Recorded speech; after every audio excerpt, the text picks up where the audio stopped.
Missouri Legislative Committee votes against a proposal to fund a voter-approved Medicaid expansion. A group of Pittsburgh State University students is trying to have an impact on their campus and community this Earth Day. I'm Zach Dodge with the story. The 4 states' most watched news starts now. A Missouri Senate Budget Committee votes against funding the voter-approved Medicaid expansion. This is KOAM News at 6. The budget panel voted 7-7 on a Republican-sponsored proposal that would have set money aside to pay for the program. The tied vote means the proposal fails in that committee. Missouri voters last year amended the state constitution to extend government health care to thousands more low-income adults. But now the legislature is arguing over whether to pay for it. The leader of the budget committee says it's now up to the full Senate to make a final decision on funding for that program. In Kansas, Governor Kelly has vetoed legislation that would ban trans student athletes from competing in girls' sports. In a statement, the governor said, quote, "As Kansans, we should be focused on how to include all students in extracurricular activities rather than how to exclude those who may be different than us. Kansas is an inclusive state and our laws should reflect our values. This law does not do that." Supporters of the bill still could try to override her veto and try to persuade a handful of moderate Republicans who either voted against the bill or abstained to switch. In order to override, supporters need to pick up only one more vote in the Senate, but they'd need 8 more in the House. No Democrat voted for it.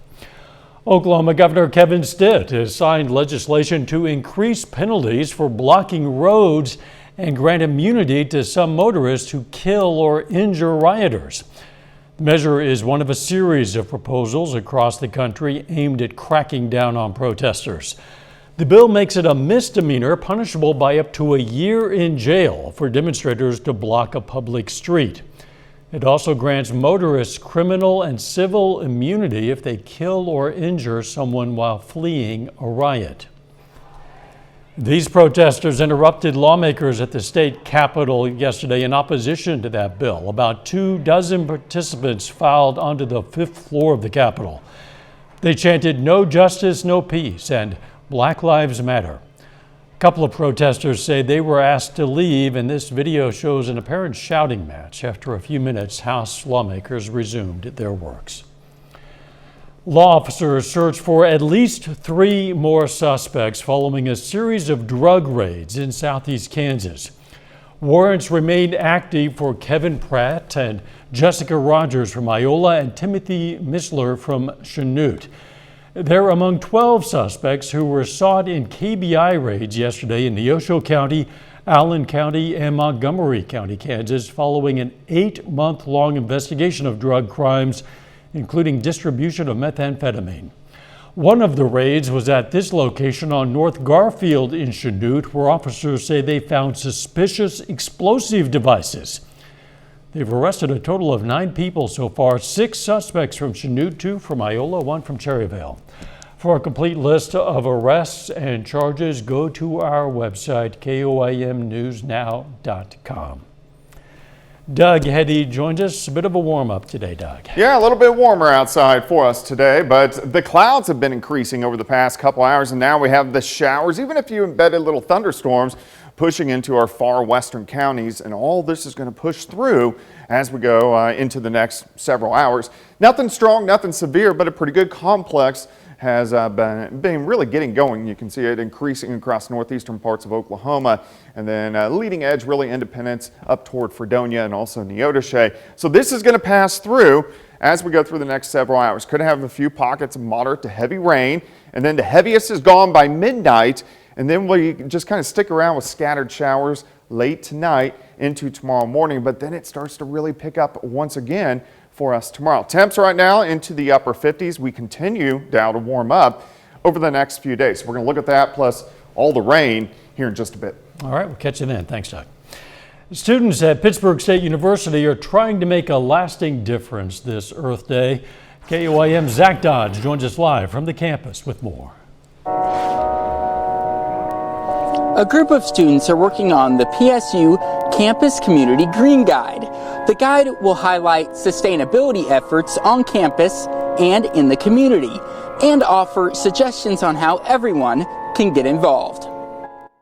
Sustainability isn't something huge that's unattainable. That's what a group of seniors at Pitt State want to show their fellow classmates and the community. Emily Romble and Nicholas Della Camara are part of a group of seniors at the university putting together the school's first Campus Community Green Guide. It's just basically a guide that is going to highlight a lot of what Pittsburgh State University does in regards to sustainability, so a lot of their initiatives, just what they do on campus. From how they heat the buildings with steam instead of fossil fuels to how they plant native plants to help nurture the environment. We wanted to take it a step further and incorporate local businesses because we believe that shopping locally is another part of sustainability, and we wanted to promote that within the Pittsburgh community. One of them is Root Coffee House, where they conserve electricity, water, and use reusable dishes. I think it's really cool. I know it's really important to some people to support businesses that are doing their part. So I think that it will help people that are really interested in that know which places they would prefer to go to. But perhaps the most important thing in the guide will be ways for incoming students and residents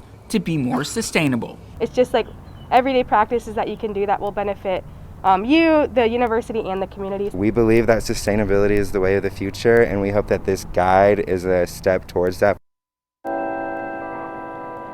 The students will finish the guide next month, and it will be available to students and the public this coming fall. Reporting live in Pittsburgh, Zach Dodge, KOAM News. Zach, accompanied by a chorus of bells. Thanks for that, Zach. Missouri Southern students and staff got their hands dirty to help keep things clean on this Earth Day. The Environmental Health and Safety Club hosted a campus cleanup event. It focused on the native tallgrass prairie, the cross-country course areas along Turkey Creek and along Newman Road. The students and staff who volunteered were separated into 13 teams. When they finished, they took a photo of their completed work to be entered into a drawing for a $100 prize.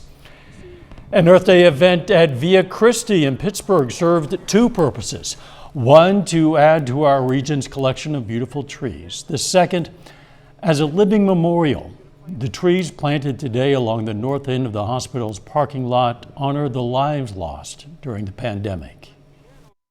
And so we took this time to use Earth Day to reflect upon those folks that we've cared for, those folks that we've lost, the tremendous energy that's been put forth by our medical staff. Via Christi's Earth Day event was live streamed on Facebook. Still ahead, Southeast Kansas nurses are sent to help the fight against the coronavirus in areas that are really struggling to keep up. And when you've celebrated 110 birthdays, you deserve a parade. This woman got one. We're going to learn more about her next. Ascension Via Christi is deploying employees to other parts of our country to help in the fight against COVID-19. 14 employees have volunteered to go to Michigan to help in COVID wards there. We might see them as heroes, but for them, it's just part of the job. That's part of that's why we do what we do, isn't it? If you don't go into medicine to be empathetic, compassionate, heal, that's what we do. We don't like to lose. We're very competitive in nature. So let's go. Let's do this. We have a job to do. Michigan is not only facing a spike in overall cases, COVID's affecting children at record numbers there. Data from the Michigan Health and Hospital Association shows the number of children hospitalized with severe COVID-19 symptoms hit a record high of 70 this week. Crowder College students now have access to another course that taps into their more creative side. It's printmaking. At an open house today, Crowder staff gave a tour of the printmaking facility and showed off their printmaking skills by printing on a t-shirt. Ms. Margaret Hollinshead today is celebrating her 110th birthday. She calls the Country Place Memory Care in Chanute, Kansas home. That's where friends organize this drive-through parade. The choir from Royster Middle School put together some special songs from each of the 11 decades of Ms. Hollinshead's life. I'm She's spunky, feisty, lively. She's fun to be around. She's very loving, caring. She's just a beautiful person inside and out. Mrs. Hollinshead was born in Chanute. She studied music and then taught for generations in the Chanute school system. Happy birthday. Later, Ferguson, Missouri, once the epicenter of protests over policing, looks to lead a nationwide charge toward reform. Plus, rain is increasing across the region. We're going to look at that coming up next.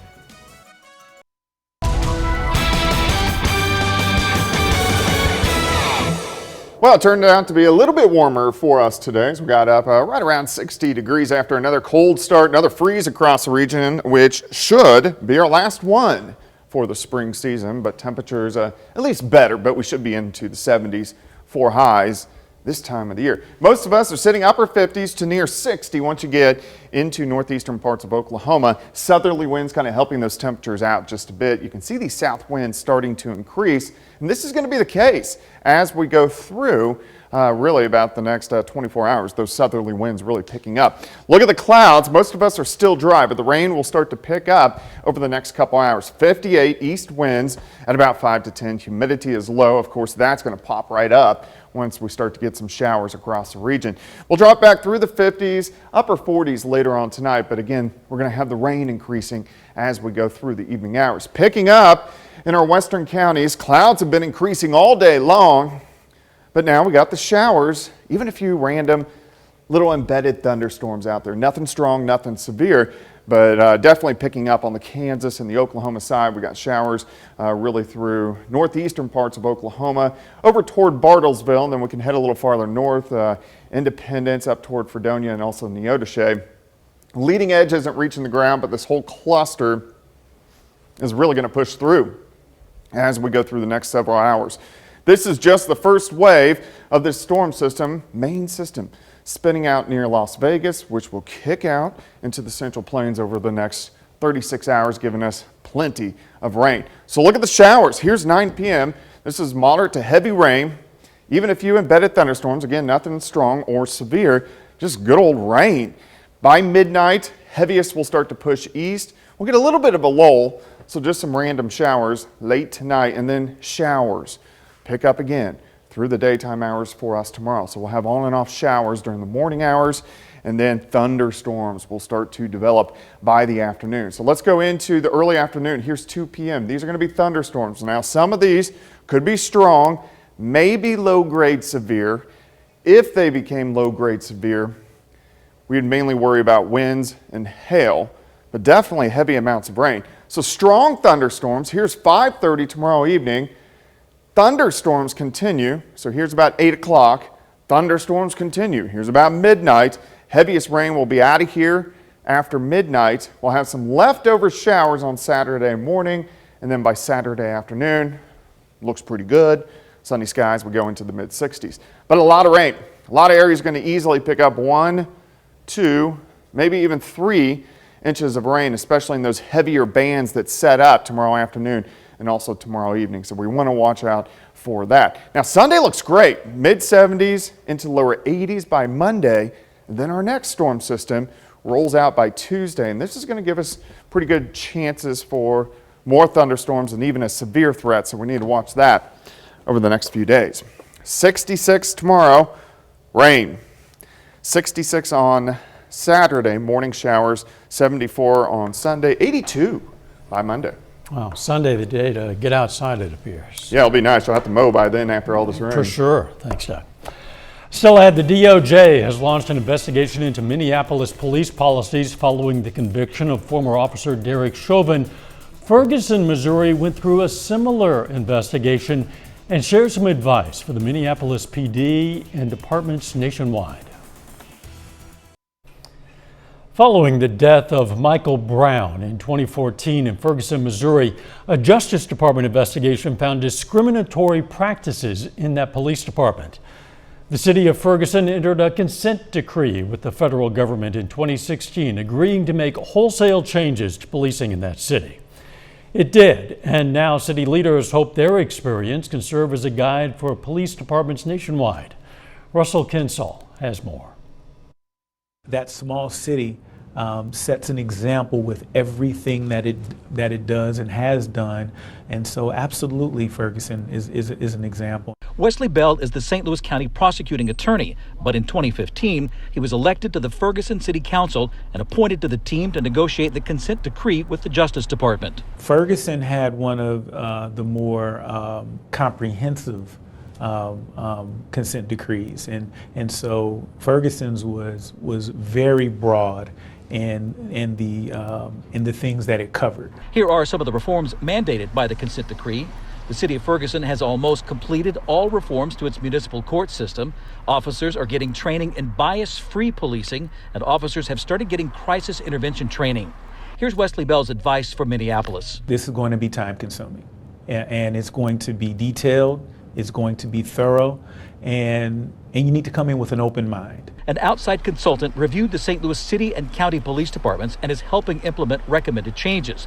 County Councilman and former County Police Chief Tim Fitch told me outside advice can be good. He's also a policing consultant. And I can tell you this, I've done more than 50 of those type of assessments, and there's no perfect police department out there. A consultant called Teneo has made recommendations on policy and procedures, but Fitch said there are limitations to reforms. What I saw in there mostly are things that I think we've all thought of before and thought were good ideas. It just, you were stopped by money and staffing issues, and that's common in any police department. A final check on the weather is next. Take time now to honor a local veteran, Seaman First Class Ralph Farron. The Parsons, Kansas native served in the U.S. Navy, and we are proud to salute Seaman First Class Ralph Farron. He's tonight's four-state hero. Jordan Abbey joins us now with a look at what's coming up on KOAM News at 9 on Fox 14. Tonight at 9, going to check out a new playground in Joplin specifically designed for people with disabilities. Plus, we're going to have more Earth Day celebrations that happened earlier today, and going to break down this year's possible Academy Award winners. That and much more coming your way tonight. KOAM News at 9 on Fox 14. Jordan, thanks. Google is celebrating Earth Day today by encouraging people to do one small act to restore the earth, like, say, planting a tree. That's what's represented on the website's Doodle Art on the homepage today. It shows a 40-second video where a young girl plants a tree. When she gets older, she plants a different tree with another young child. The cycle continues for generations until the screen is populated with trees. Google says it highlights how you can plant a seed for a brighter future. It's nice to plant a tree with a child or a grandchild, among other things. It's kind of a living record of the passage of time. Yeah, it definitely is. Unfortunately, I lost one of my young trees over the past couple days, it looks like, just due to the freeze. Good reason to plant another one. I know. That's what I'm going to do. Okay. But thankfully, I don't think we have to deal with frost or freezes anymore from this point on for the spring season.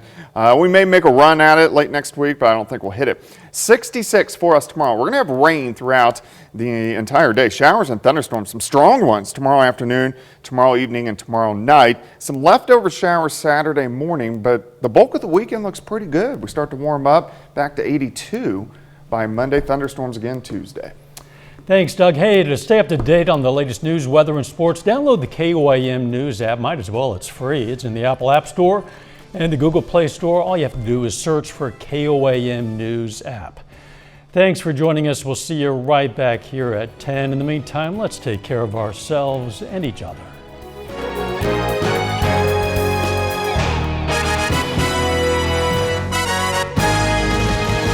You see news happening? Tell